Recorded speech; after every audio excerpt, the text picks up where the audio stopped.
The music thumped loudly in Murphy's bar as Sarah Chen sat quietly in the corner booth, nursing her third beer of the evening. She had chosen this spot carefully. Back to the wall, clear view of all exits, close enough to the bar to blend in, but far enough to avoid unwanted attention. Her long black hair fell loosely around her shoulders, and she wore simple jeans and a plain black t-shirt. To anyone watching, she looked like just another young woman trying to unwind after a long day. Sarah had been in town for exactly 72 hours. Her mission was simple on paper but complex in execution. Gather intelligence on a weapons trafficking ring that had been moving illegal firearms through this small coastal town in North Carolina. The ring was sophisticated, well-connected, and dangerous. Local law enforcement had tried for months to crack the case, but the criminals always seemed to stay one step ahead. That's when the call came in for someone with Sarah's particular set of skills. At 28 years old, Sarah had spent the last 8 years of her life in the shadows.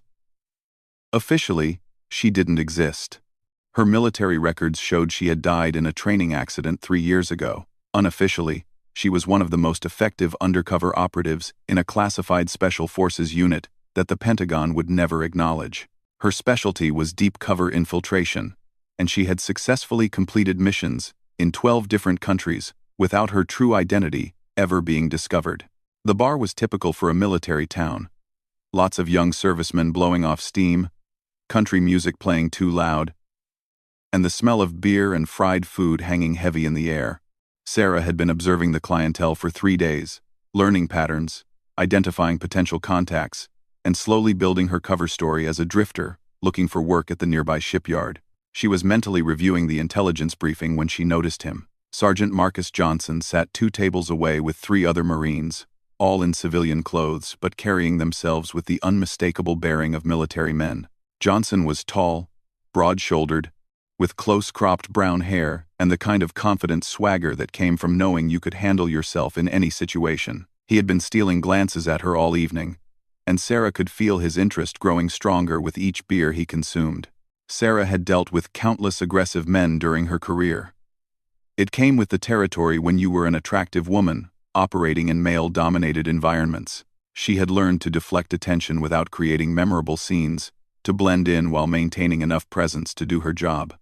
But tonight felt different. Johnson wasn't just looking at her with typical bar interest. There was something more calculating in his gaze. The breakthrough in her case had come earlier that day. Through careful observation and strategic conversations with dock workers, Sarah had identified 3 men who were likely connected to the weapons ring. One of them, a civilian named Tommy Valdez, was scheduled to meet with an unknown contact at Murphy's bar tonight at 11 o'clock. Sarah had positioned herself to observe this meeting, hoping to gather enough intelligence to move to the next phase of her operation. At 10:45, Valdez walked through the front door. He was exactly as described in her intelligence files. Short, stocky, with graying hair and nervous eyes that constantly scanned the room. Sarah watched as he ordered a whiskey and took a seat at the bar, checking his watch every few seconds. This was her chance to gather crucial intelligence, and she couldn't afford any distractions. That's when Johnson made his move. Sarah noticed him excuse himself from his table and walk toward the restroom. But instead of continuing in that direction, he altered his path and approached her booth. She kept her eyes on Valdez while tracking Johnson's movement in her peripheral vision. Her training kicked in automatically. Assess the threat. Calculate responses. Maintain cover at all costs. Mind if I join you? Johnson asked, sliding into the booth across from her without waiting for an answer. His voice carried the slight slur of someone who had been drinking steadily for several hours. But his eyes remained sharp and focused. Sarah forced a smile and looked at him directly for the first time. "I'm actually waiting for someone," she said, keeping her voice light and friendly while silently cursing the timing. "Yeah? Who might that be?" Johnson leaned back in the booth, making it clear he wasn't planning to leave anytime soon. "I've been watching you all week, and you've been sitting alone every night. Doesn't seem like whoever you're waiting for is very reliable." The comment sent a chill down Sarah's spine. Johnson had been watching her all week, which meant her careful surveillance work hadn't been as unnoticed as she'd believed. This was either an incredible coincidence or something much more dangerous? Just friends from work, she replied, taking a sip of her beer and trying to appear relaxed. You know how it is. People say they'll show up and then get busy with other things. Across the room, Valdez checked his watch again and looked toward the door. Sarah needed to get rid of Johnson quickly, but she also needed to understand how much he knew about her activities. What kind of work do you do? Johnson asked, signaling the waitress for another beer. I mean, for someone who just moved to town, you seem to know your way around pretty well. Sarah's mind raced. Johnson wasn't just making drunk small talk. He was probing, asking the kind of questions that suggested either professional curiosity or suspicion. Her cover story was solid, but if he had been watching her closely, he might have noticed details that didn't fit with her supposed background as a job-seeking drifter. I'm looking for work at the shipyard, she said, sticking to her established story. I've been asking around, trying to get a feel for the area. It's a small town. Doesn't take long to learn where everything is. Johnson nodded slowly, but his expression remained skeptical. The shipyard, huh? That's interesting. See, I know most of the people who work there, and I haven't heard anyone mention hiring new people lately. In fact, they just laid off about 50 workers last month. Sarah felt her stomach tighten. Johnson wasn't just suspicious. He was testing her story with specific facts she hadn't known. Her intelligence briefing had focused on the criminal elements in town, not the legitimate employment situation. She needed to pivot without appearing rattled. Well, that would explain why I haven't had much luck, she said with a self-deprecating laugh. I guess my information was outdated. Good thing I found that out before I embarrassed myself in an interview. At that moment, the bar's front door opened, and a man in an expensive suit walked in. Sarah's trained eye immediately cataloged his details. 6 feet tall, black hair, designer shoes that cost more than most people made in a month.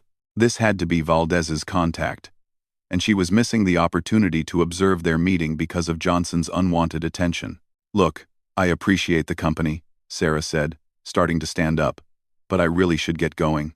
Early day tomorrow and all that. Johnson's hand shot out and gently but firmly grasped her wrist. Actually, I was hoping we could talk a little more. See, I've got this funny feeling about you, and I've learned to trust my instincts about people. The touch was the final straw. Sarah's training had taught her that physical contact from a potential threat required immediate response, but she also knew that overreacting could blow her cover and ruin months of preparation for this mission. She needed to handle this situation carefully. I'm not sure what you mean, she said, looking down at his hand on her wrist with just enough annoyance to seem natural. I mean that in 3 days of watching you, I've never seen you make a phone call, never seen you talk to anyone for more than a few minutes, never seen you do any of the things that normal people do when they're new in town and looking for work. You sit in corners, you watch exits, and you carry yourself like someone with training. Sarah's blood ran cold. Johnson wasn't just suspicious. He was trained to notice these things, which meant he was either very good at his job as a Marine, or he was something more than he appeared to be. Training in what? She asked, deciding to push back rather than retreat. Military training, combat training, the kind of training that teaches you to assess threats and plan escape routes automatically. Johnson's grip on her wrist tightened slightly. The question is, what's a woman with that kind of background doing in a dead-end town like this? Pretending to look for civilian work? Across the room, Valdez and the suited man were shaking hands. Sarah watched as they moved toward a back booth, preparing to conduct the business she desperately needed to observe. Her mission was slipping away while she dealt with this unexpected complication. You're imagining things, she said, trying one more time to deflect. I think you've had a few too many drinks tonight. Johnson laughed. But there was no humor in it. Maybe. Or maybe you're exactly what I think you are. Some kind of undercover operator who picked the wrong town to run a game in. The words hung in the air between them like a challenge. Sarah realized that her carefully constructed cover was falling apart, and she had to make a choice. She could continue trying to maintain her identity as a job-seeking civilian, which was becoming less believable by the minute. Or she could find a way to neutralize Johnson's suspicions without revealing the true nature of her mission. "All right," she said quietly, leaning forward as if she was about to share a secret. "You want to know the truth? I'm a private investigator working a cheating spouse case. The woman hired me to follow her husband, who she thinks is meeting someone at this bar. I've been watching and waiting for 3 days, and tonight's supposed to be the night." It was a plausible lie that explained her surveillance behavior while maintaining her civilian cover. Johnson studied her face carefully, clearly trying to decide whether to believe her. "Private investigator," he repeated slowly. "You got a license for that kind of work?" "Of course," Sarah replied, reaching for her purse. She had multiple sets of identification for various cover stories, including a private investigator's license from Virginia under the name Sarah Martinez. But as she moved to retrieve the fake license, Valdez and his contact suddenly stood up from their booth. The meeting was ending, and Sarah was about to lose her only chance to gather crucial intelligence about the weapons trafficking ring. Johnson noticed her sudden tension and followed her gaze across the room. His eyes narrowed as he spotted the 2 men preparing to leave. "Those the guys you're watching?" he asked. Sarah hesitated. Confirming his guess would make her lie more believable, but it would also draw Johnson's attention to the very people she was actually investigating. If he interfered with their departure, it could ruin everything. "Look, you've blown my surveillance for the night," she said with convincing frustration. "My client's not going to be happy that I missed whatever just happened over there, because I was busy convincing some drunk Marine that I'm not a terrorist." Johnson released her wrist and held up his hands in mock surrender. "Hey, I'm just being careful. This town's seen some strange activity lately, and when someone new shows up acting suspicious, it gets people's attention." "Strange activity?" Sarah asked, trying to sound casually curious rather than intensely interested. "Drug dealers, weapons dealers, all kinds of bad characters moving through town. The local cops are overwhelmed, and we've been asked to keep our eyes open for anything unusual." Sarah's mind raced. If the Marines were actively watching for suspicious activity related to the weapons ring, it could either complicate her mission or provide an opportunity. But first, she needed to figure out how much Johnson actually knew and whether he represented a threat to her operation. "Well, I'm just trying to make a living," she said, standing up from the booth. "And right now, I need to explain to my client why I don't have any photos or useful information from tonight." As she moved toward the exit, Johnson called after her. "Hey, what's your name?" Sarah turned back with what she hoped looked like an irritated expression. "Sarah Martinez. And next time you want to play security guard, maybe pick someone who's actually doing something wrong." She walked toward the door, acutely aware that Johnson was watching her every step. Outside in the parking lot, she could see Valdez getting into a blue sedan, while the suited man climbed into a black SUV with tinted windows. Both vehicles drove off in different directions before she could get close enough to read license plates. Her first night of active surveillance had been a complete failure, and she now had a suspicious Marine who might continue to watch her activities. As she walked to her own car, Sarah began planning how to salvage her mission while dealing with this unexpected complication. She didn't notice Johnson following her outside until she heard his footsteps on the gravel behind her.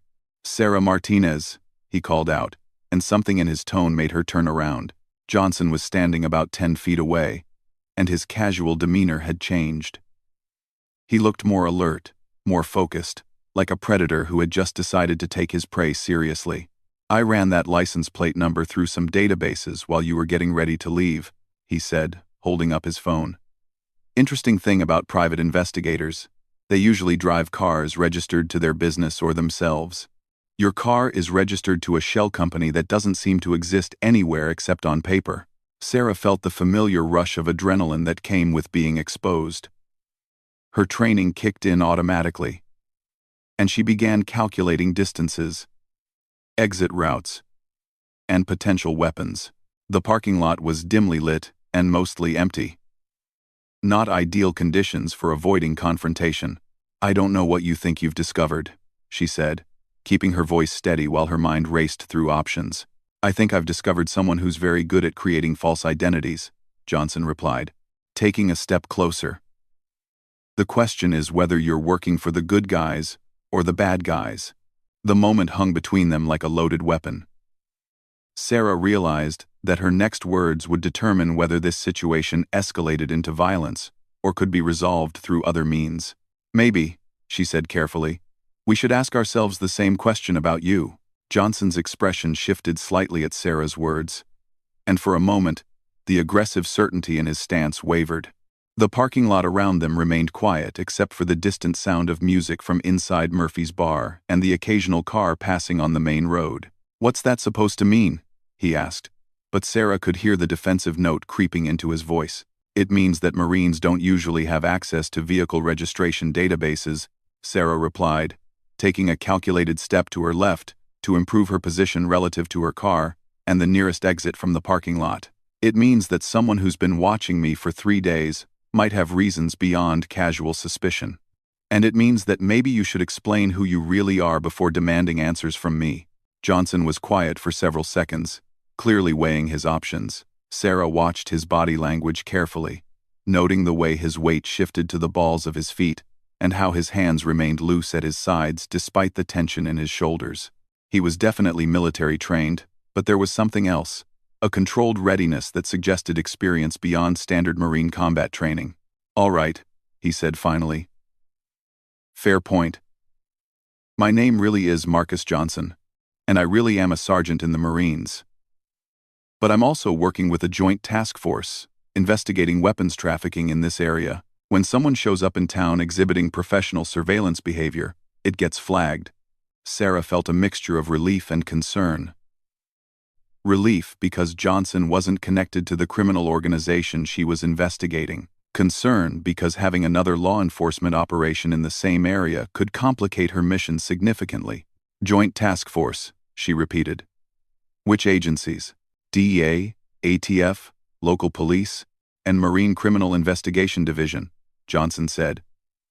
We've been tracking a sophisticated weapons smuggling operation that's been using this coastline to move illegal firearms. 3 months of work, and we're finally close to identifying the key players. The irony of the situation hit Sarah immediately.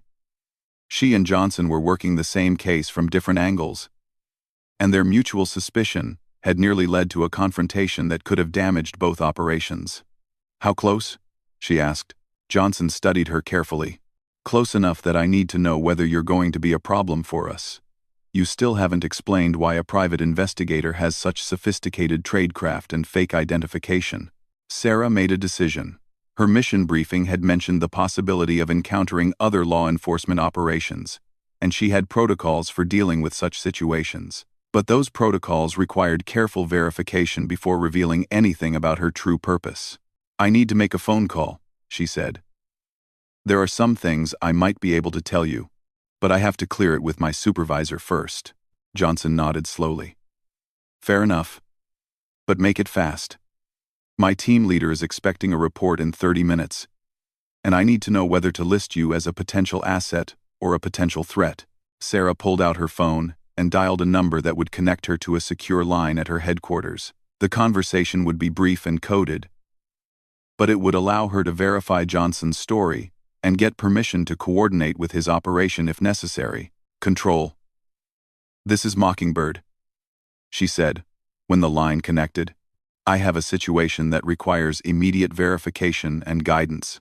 She provided Johnson's name, unit, and the details he had given her about the joint task force. While she waited for verification, Johnson remained several feet away, clearly trying to show that he wasn't attempting to overhear her conversation. After 5 minutes, her handler came back on the line with confirmation. The joint task force was real. Johnson was who he claimed to be, and she was authorized to coordinate with his operation if it would benefit her mission. Verified, she said, ending the call and looking back at Johnson. Your story checks out. And apparently, we're working the same case from different directions. Johnson's posture relaxed slightly, but his expression remained cautious. Different directions how? I'm not a private investigator, Sarah admitted. I'm with a classified special operations unit. We were brought in because the weapons trafficking ring you're investigating has international connections that fall outside normal law enforcement jurisdiction. Special operations, Johnson repeated. Military? Something like that, Sarah said. The important thing is that we're after the same targets. The men I was watching tonight are Tommy Valdez, and someone I haven't identified yet. Based on your intelligence, what can you tell me about them? Johnson was quiet for a moment, clearly processing this new information. Sarah could see him running through the implications. The potential benefits of coordination versus the complications of working with an unknown operative from a classified unit. Valdez is small-time, he said finally. He handles local distribution for whoever's running the bigger operation. We've been watching him for 6 weeks. But he's careful. Never handles the merchandise directly. Never meets with the same contact twice in a row. What about the man in the suit tonight? Never seen him before. That's what made tonight interesting. Johnson pulled out his phone and showed her a photo he had apparently taken from inside the bar. Did you get a good look at him? 4. Sarah studied the image.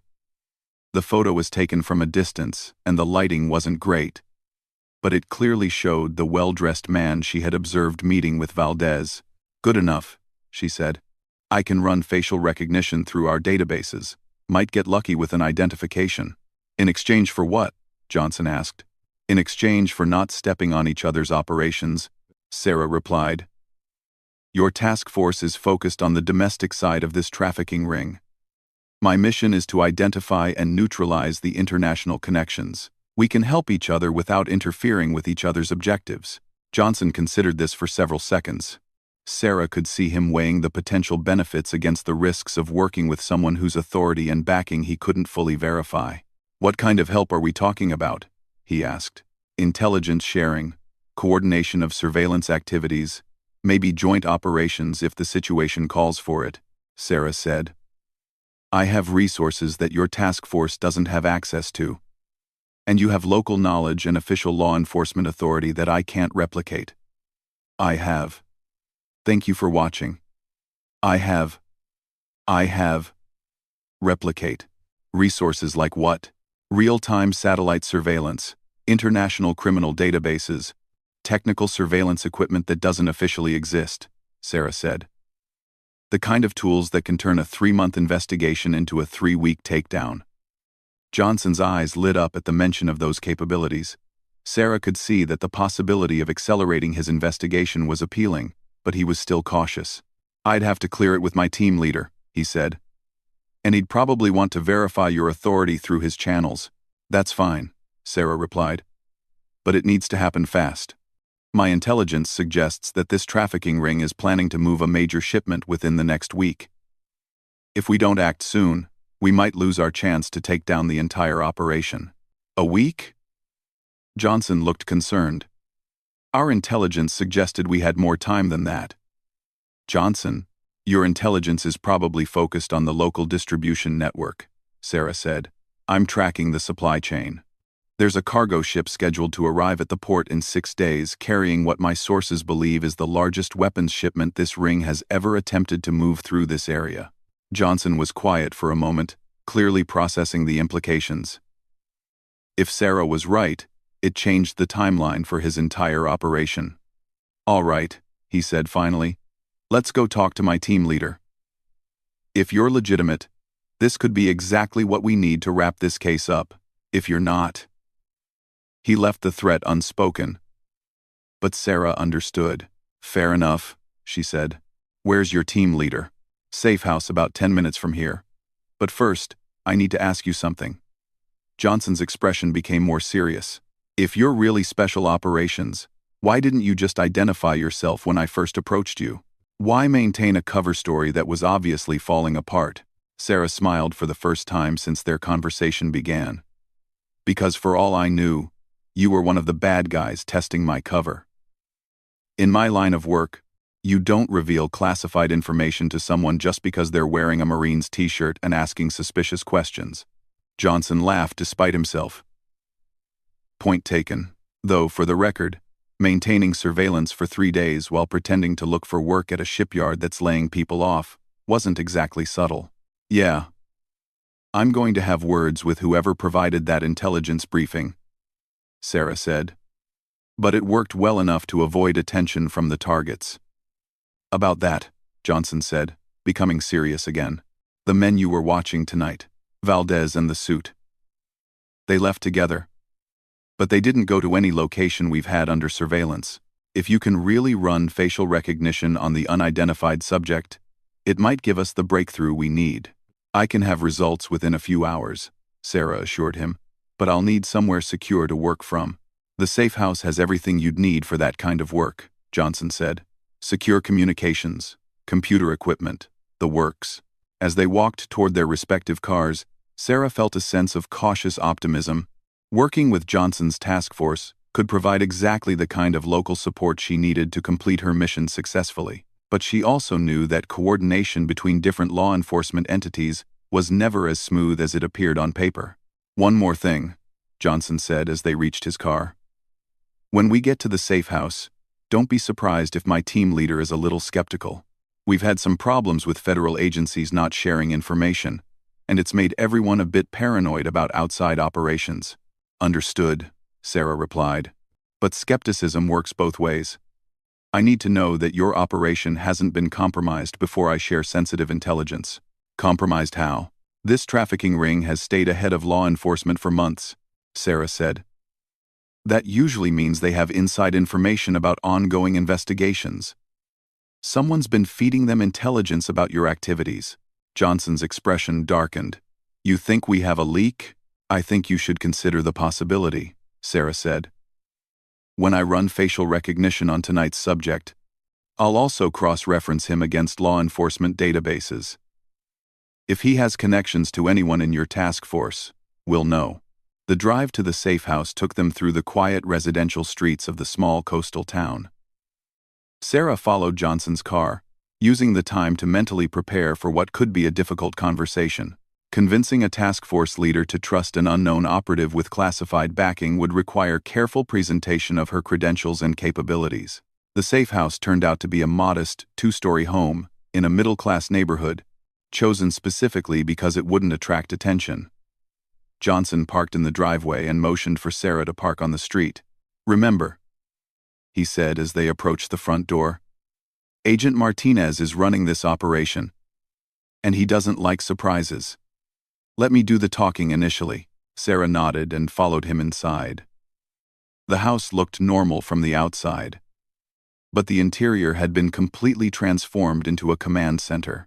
Computer equipment lined the walls, surveillance monitors showed feeds from various locations around town, and detailed maps covered every available surface. Martinez, Johnson called out as they entered. We need to talk. Agent Martinez emerged from a back room, and Sarah immediately understood Johnson's warning about skepticism. Martinez was a lean man in his 40s with graying hair and the kind of tired eyes that came from years of complicated investigations. His expression when he saw Sarah was not welcoming. Who's this? He asked Johnson directly, ignoring Sarah completely. Someone who might be able to help us, Johnson replied. She's been running surveillance on the same targets we've been watching. Martinez's expression hardened. Someone who's been interfering with our investigation, you mean? Johnson, please tell me you didn't bring a civilian into our safe house. She's not a civilian, Johnson said. She's some kind of federal operator working the international angle of our case. Some kind of federal operator, Martinez repeated flatly. What agency? What? Sarah stepped forward before Johnson could answer. Agent Martinez, I understand your concern about operational security. Before we discuss my background, I need to know who else has access to information about your investigation. Martinez's face flushed with anger. You need to know? Lady, I don't know who you think you are, but you're in my safe house, making demands about my operation. The only thing you need to do is explain who you are and what authority you have to be here. The tension in the room was palpable, but Sarah remained calm. This was exactly the kind of territorial dispute that could derail both operations if not handled carefully. You're right, she said. Let me start over. She pulled out her phone and dialed the secure number again. When it connected, She handed the phone to Martinez. "This is my handler. He can verify my authority and explain why coordination might benefit both of our operations." Martinez took the phone reluctantly and walked into the back room for a private conversation. Johnson and Sarah stood in awkward silence, surrounded by the electronic hum of surveillance equipment. "He's not usually this paranoid," Johnson said quietly. "But we've had some setbacks lately that have made everyone jumpy." "What kind of setbacks?" Sarah asked. "Surveillance targets disappearing right before scheduled arrests, evidence going missing from secure locations. The kind of problems that suggest someone's feeding information to the targets." Sarah nodded grimly. Her suspicions about a compromised operation were looking more likely. After 10 minutes, Martinez returned and handed her phone back. His attitude had changed completely. The hostility was gone, replaced by professional curiosity, and what might have been respect. "All right," he said. "Your handler vouches for you. And apparently, you have some capabilities that could accelerate our timeline. But I want to be clear about something. This is still my operation, and any coordination has to work within my parameters." "Understood," Sarah replied. "I'm not here to take over your investigation. I just want to make sure we don't interfere with each other while pursuing related objectives." Martinez gestured toward a table covered with files and photographs. "Johnson says you were watching Valdez tonight, and that he met with someone we haven't seen before. What can you tell us about that meeting?" Sarah described what she had observed, providing as much detail as possible about the unidentified man's appearance and behavior. As she spoke, she could see Martinez and Johnson exchanging glances. "What is it?" she asked. "The timing," Martinez said. "Valdez hasn't had an unscheduled meeting in 6 weeks. If he broke pattern tonight, it suggests something significant is happening. Which brings us to the intelligence I mentioned," Sarah said. "I have reason to believe that a major weapons shipment is arriving within the week. If Valdez was getting updated instructions, it supports that timeline." Martinez pulled out a file and spread several photographs across the table. "These are all the people we've identified as connected to the trafficking ring. Take a look and see if tonight's subject matches any of them." Sarah studied the photographs carefully. Most showed rough-looking men who clearly fit the profile of typical criminals involved in weapons trafficking. But the well-dressed man from tonight wasn't among them. "He's not here," she said, "which suggests he's either new to the operation or higher up in the organization than anyone you've identified so far." "Higher up how?" Johnson asked. "The people in these photos look like street-level operatives and local distributors," Sarah explained. "The man I saw tonight was dressed like management. Expensive suit, confident bearing, the kind of person who gives orders rather than taking them." Martinez leaned back in his chair, clearly thinking through the implications. "If you're right, this could be our chance to move up the chain and identify the people running this operation.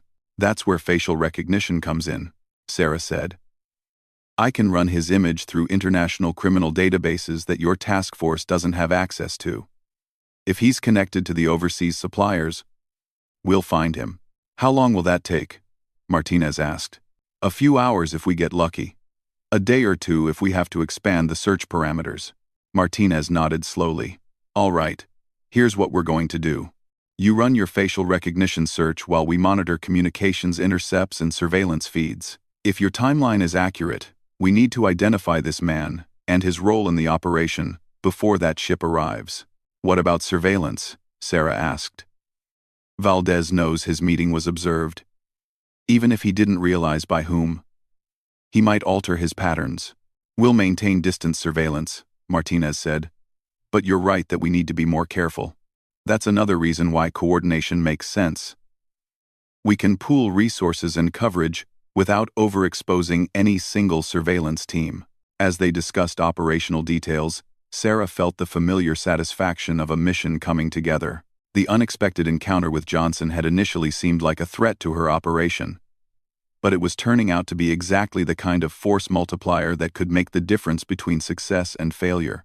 But in the back of her mind, she remained concerned about the possibility of a compromised operation.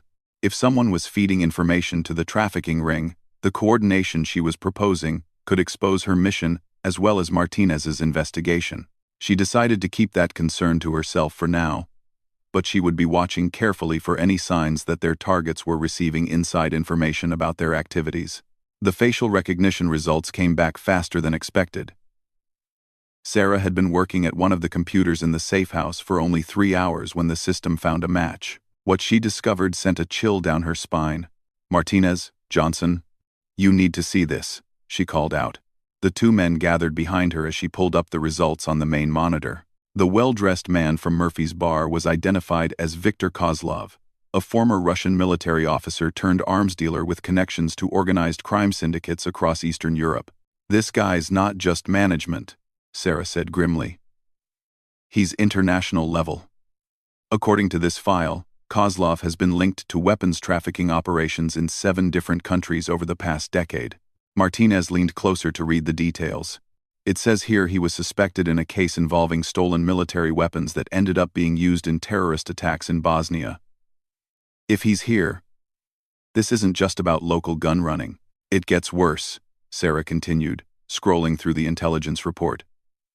Kozlov disappeared from European law enforcement radar 18 months ago. Intelligence agencies believed he was either dead or had retired from active operations.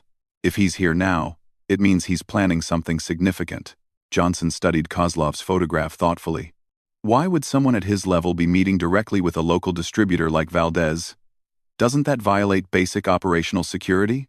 It does, Sarah agreed. Which means either something went wrong with their normal communication channels, or they're preparing for something that requires direct coordination. Martinez walked over to a map of the local area that covered most of one wall. Red pins marked various locations connected to their investigation, while blue pins showed surveillance positions and safe houses. If your intelligence about a major shipment is accurate, and now we know Kozlov is personally involved, we need to accelerate our timeline, he said.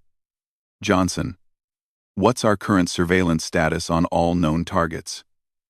Johnson consulted a status board near the communications equipment. We have eyes on Valdez's apartment and his usual hangouts. 3 other suspected distribution points are under electronic surveillance. The port facility has undercover customs agents monitoring cargo arrivals. Not enough, Martinez said. If Kozlov is here, he's probably brought additional security and counter-surveillance capabilities. We need to assume our targets are now more aware and more dangerous than we initially believed. Sarah had been thinking along the same lines. I recommend we shift to passive surveillance only until we can determine Kozlov's base of operations. If he's as experienced as his file suggests, active surveillance runs too high a risk of detection. What about the ship? Johnson asked. If it's arriving in 3 days, don't we need to prepare for interdiction? We need to be smarter about this, Sarah replied. Kozlov didn't come here to oversee a routine delivery. He came because something about this operation is different or more important than usual. Martinez pulled out a thick folder from one of the filing cabinets. Let me show you something that might be relevant. 6 months ago, the ATF received intelligence about a possible attempt to acquire military-grade weapons from a decommissioned naval facility about 60 miles north of here. The facility was supposed to have been cleared of all weapons years ago, but our source suggested that some items might have been overlooked. Sarah studied the documents Martinez spread across the table. The naval facility had been closed for over a decade, but intelligence reports suggested that corrupt officials had hidden various weapons and equipment during the decommissioning process. What kind of weapons are we talking about? She asked. Heavy stuff, Martinez replied. Anti-aircraft missiles, armor-piercing ammunition, possibly even some experimental weapons that were being tested when the facility closed. The kind of hardware that could outfit a small army or enable major terrorist attacks. Johnson looked up from the documents. You think Kozlov is here to acquire these weapons rather than deliver a shipment? It would explain why he's personally involved, Sarah said. This wouldn't be a typical trafficking operation. It would be more like a specialized procurement mission for specific high-value targets. Martinez nodded grimly. And if he succeeds, those weapons could end up anywhere in the world. We're not just talking about local crime anymore. We're talking about international terrorism and potential threats to national security. The implications were staggering. Sarah realized that her mission had just expanded far beyond gathering intelligence on a trafficking ring. If Kozlov was attempting to acquire military weapons for unknown clients, stopping him had become a matter of urgent national importance. "We need to contact the naval facility immediately," she said. "If there are weapons still there, we need to secure them before Kozlov can access them." "Already tried," Martinez replied. "Made contact 2 hours ago. The facility administrator claims everything was properly removed during decommissioning, but he agreed to conduct an immediate inventory to verify." "How long will that take?" Johnson asked. "They're working through the night," Martinez said. "We should have results by morning." See log. Sarah felt the familiar pressure of a time-sensitive operation. Every hour they spent gathering information was an hour Kozlov could use to advance his plans. "What about Valdez?" she asked. "If he's Kozlov's local contact, he might know details about the timeline and specific objectives." Martinez exchanged glances with Johnson. "We've been hoping to avoid picking up any of the small players until we could identify the entire network. Once we start making arrests, everyone else disappears." "The situation's changed," Sarah pointed out. "Kozlov's presence means we're dealing with something much more serious than local weapons trafficking. We might need to accept some operational losses to prevent a much larger threat." Johnson walked over to the surveillance monitors, showing feeds from around town. "Valdez is at his apartment right now. If we moved fast, we could have him in custody within 30 minutes. And if Kozlov has counter-surveillance in place, we'd be walking into a trap," Sarah cautioned. "A man with his experience doesn't operate without backup plans and security measures." Martinez considered the options carefully. Sarah could see him weighing the risks of action versus the risks of continued waiting. "There's another possibility," she said. "Instead of grabbing Valdez, we could use him to draw Kozlov out into the open."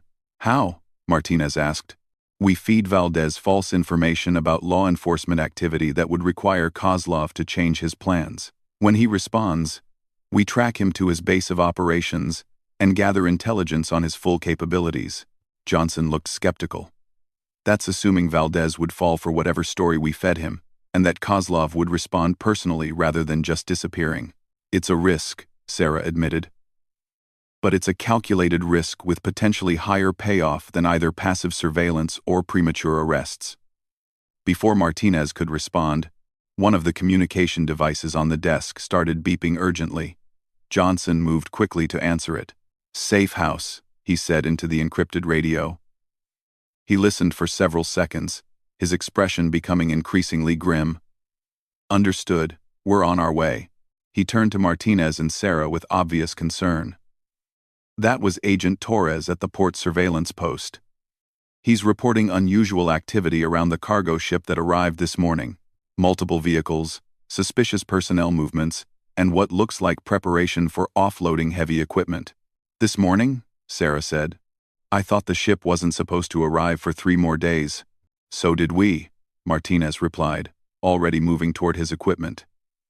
"Which means either our intelligence was wrong, or someone changed the schedule to catch us off guard." Sarah felt a surge of adrenaline as the pieces began falling into place. Kozlov didn't come here to wait for a scheduled delivery. He came because the schedule was moved up, and his personal oversight was required for whatever they're planning to move. The 3 of them quickly gathered surveillance equipment and prepared to relocate to the port area. As they worked, Sarah's mind raced through the tactical implications of the changing situation. "How many people does Torres have with him?" she asked. 2 agents, Martinez replied. "Not nearly enough if this turns into an active confrontation. Then we need to be smart about positioning and coordination," Sarah said. "If Kozlov is as experienced as his file suggests, he'll have planned for the possibility of law enforcement interference." They loaded their equipment into 2 vehicles, with Martinez and Sarah in one car and Johnson following in his truck. The drive to the port took them through the quiet streets of the sleeping town, past houses where families had no idea that a potential national security threat was unfolding just miles away. "Contact Torres and tell him to maintain distance observation only," Sarah instructed Martinez as he drove. "If they're offloading weapons, We need to identify what we're dealing with before we make any moves. Martinez relayed the instructions through his radio, then turned to Sarah with a question that had obviously been bothering him. Something's been nagging at me about this whole situation, he said. If Kozlov is here for military weapons from that naval facility, why is he using the port? Why not approach the facility directly? Sarah had been wondering the same thing. Maybe the weapons aren't at the facility anymore. Maybe someone already moved them to the port for shipment. Or maybe the ship isn't here to pick up weapons, Martinez said grimly. Maybe it's here to deliver something. The possibility sent a chill through both of them. If Kozlov had arrived with additional weapons or equipment rather than coming to acquire local assets, the threat level was exponentially higher. They reached the port area and parked in a position that allowed observation of the cargo ship without exposing their vehicles to direct view from the dock. Martinez immediately established radio contact with Agent Torres, who was positioned about 200 yards away with a clear view of the ship. "What's the current situation?" Martinez asked through his radio. Torres's voice came back tense but controlled. 6 vehicles arrived about an hour ago. 12 to 15 personnel, all carrying what appear to be military-style weapons. They've been offloading heavy crates from the ship using industrial equipment. Sarah pulled out high-powered binoculars and focused on the activity around the ship. Even from their distant position, she could see that this was a professional operation conducted by people with military training. "How many crates?" she asked. Martinez relayed the question to Torres. "He counts at least 20 large crates, plus several smaller containers that required special handling equipment." "Special handling for what?" Sarah wondered aloud. Johnson's voice came through Martinez's radio from his position in the second vehicle. "I'm seeing movement on the perimeter. Looks like they have security posted at multiple positions around the dock area." Sarah felt the familiar tactical awareness that came with being in a potentially dangerous situation. Kozlov's operation was larger and more sophisticated than they had anticipated. "We need to get closer," she told Martinez. "But we also need backup. This isn't something the 4 of us can handle alone." "Backup from where?" Martinez asked. "The local police aren't equipped for this level of threat, and federal resources would take hours to arrive." "What about your Marine unit?" Sarah asked Johnson through the radio. "They're on standby at the base," Johnson replied. "I could have a squad here in 20 minutes. "Do it," Martinez decided. "And contact ATF headquarters. Tell them we need immediate support for a potential terrorist threat involving military weapons." As Johnson made the necessary calls, Sarah continued observing the activity around the ship. Something about the careful way the crates were being handled suggested they contained more than just conventional weapons. "Martinez," she said quietly, "I think we need to consider the possibility that those crates don't contain weapons for sale or distribution. I think they contain weapons for immediate use. Use for what? I don't know yet. But a man like Kozlov doesn't personally oversee routine trafficking operations. He oversees specific missions that require his expertise and leadership." The radio crackled with Torres's voice. "We've got movement. 3 vehicles are leaving the dock area, heading toward town. The rest of the personnel are still working on the ship." Sarah made a quick decision. "We need to follow those vehicles while maintaining surveillance on the ship. If they're splitting their forces, it means they have multiple objectives." Martinez started the engine.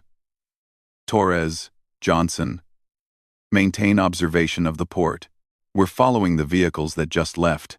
As they pulled out to follow the departing vehicles at a safe distance, Sarah tried to anticipate what Kozlov might be planning. The combination of a rushed timeline, personal involvement, and military-grade equipment suggested an operation with significant strategic importance. They followed the 3-vehicle convoy through the town's quiet streets, maintaining enough distance to avoid detection while keeping the targets in sight. Sarah noticed that the convoy was heading toward the industrial area on the outskirts of town, away from residential neighborhoods. "Where do you think they're going?" Martinez asked. "Somewhere they can set up a temporary base of operations," Sarah replied. "Or somewhere they can prepare whatever they're planning to do with those weapons." The convoy turned into an abandoned warehouse complex that had been closed for several years. Sarah watched as the vehicles disappeared behind the chain-link fence surrounding the property. "Perfect location," she observed. "Isolated, large enough to accommodate vehicles and equipment, and minimal chance of civilian interference. Martinez parked where they could observe the warehouse entrance while remaining concealed behind other abandoned buildings. Within minutes, they could see lights coming on inside the warehouse and the silhouettes of people moving around. "We need to know what they're doing in there," Sarah said. "Agreed. But how? That fence is probably monitored, and approaching on foot would be extremely risky." Sarah studied the layout of the warehouse complex through her binoculars. "There's a water tower about 300 yards away that would give us an elevated observation position. If I can get up there with surveillance equipment, we might be able to see what's happening inside." "Too dangerous," Martinez said immediately. "If they spot you, you'd be completely exposed. It's a calculated risk," Sarah replied. "But we need intelligence about their activities, and we need it before whatever they're planning begins." Before Martinez could object further, his radio crackled with Johnson's voice from the port. "We've got a problem here. More vehicles just arrived at the ship, and they're offloading what looks like military personnel. Torres counts at least 30 additional people, all armed and equipped, like a special operations unit." The situation was escalating rapidly beyond anything they had anticipated. Sarah realized that they were no longer dealing with a criminal trafficking operation.